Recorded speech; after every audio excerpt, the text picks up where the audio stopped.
Citizen-ის შემეცნებითი ვლოგი დაბრუნდა შემდეგი სეზონით და ახალი საინტერესო სასაუბრო თემებით. მე მარიამ მენაბდე ვარ და არქიტექტურაზე გესაუბრებით. დღეს განვიხილავთ თუ რა გავლენას ახდენს ქალაქი ჩვენს ცხოვრებაზე, ჩვენს ჩვევებს, შეგრძნებებს, რომ დავაკვირდეთ საკუთარი გამოცდილებითაც მარტივად დავადასტურებთ ამ ურთიერთ გავლენას.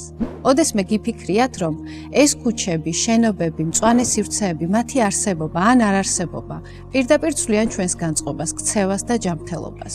რა გრძნობა გეუფლებათ, როდესაც ყოველდღე 1 საათი საცობში გიწევთ ყოფნა, ან როცა სამსახურიდან სახლამდე მისასვლელად 2 ავტობუსის გამოცვლა გჭირდებათ. სტრესი, გაღიზიანება, დროის ფლანგვის შეგრძნება, ეს შემთხვევით არ ხდება. მოგიყვებით 3 მთავარ პრინციპზე, რომლებიც ცვლის თანამედროვე ქალაქგეგმარებას მთელ მსოფლიოში. პირველი, ეს არის ქალაქების სიცოცხლის უნარიანობა. ეს ნიშნავს ისეთი გარემოს შექმნას, სადაც არა მხოლოდ არსებობ, არამედ ცხოვრობ. გარემო, სადაც ადამიანებს აქვს სრულფასოვანი სოციალიზაციის საშუალება. მეორე 15 წუთის ქალაქები. ეს ნიშნავს იმას, რომ სამსახური, სკოლა, მაღაზიები, პარკები, საავადმყოფო მხოლოდ 15 წუთის ფეხით სავალ მანძილზე გაქვთ. საცობში დგომის ნაცვლად შეგიძლიათ 15-20 წუთით ადრე გაიღვიძოთ და მაინც დროულად მიხვიდეთ, სადაც მიდიოდით. კი, ზოგიერთი ადამიანი ახერხებს ამ დროში გასასვლელად მომზადებას. მესამე კი გახლავთ მდგრადი გადაწყვეტები. მოდელი, როცა ქალაქს ისე გეგმავ, რომ გარემოზე ზრუნავ და შესაბამისად შენც უკეთ ცხოვრობ.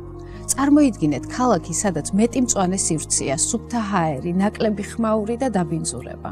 ყველა მშობლის ოცნება და არა მარტო ქალაქი, რომელიც არა მანქანებზე, არამედ ბავშვებზეა მორგებული. ამის მაგალითი თავისი კონცეფციით Citizen Central Park-ია. ერთ-ერთი პირველი პროექტი, რომელიც თანამედროვე ადამიანის საჭიროებებზეა მორგებული. იქნება ეს ბავშვი თუ ზრდასრული. ეს არის ურბანული სივრცე, სადაც გათვალისწინებულია ხელმისაწვდომობა, ყველა საჭირო ობიექტთან. ტერიტორიის ნახევარი კი მთლიანად რეკრეაციას ეთმობა.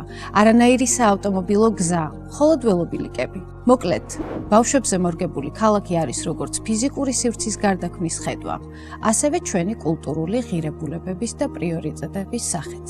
როდესაც ქალაქი ბავშვებზეა მორგებული, ის უკვე საცხოვრებლად ყველასთვის იდეალურია. მოდი ამ ოპტიმისტურ ნოტაზე დაგემშვიდობებით. დღეისთვის სულ ეს იყო. შევხვდებით შემდეგ სერიაში, შემდეგი თემით.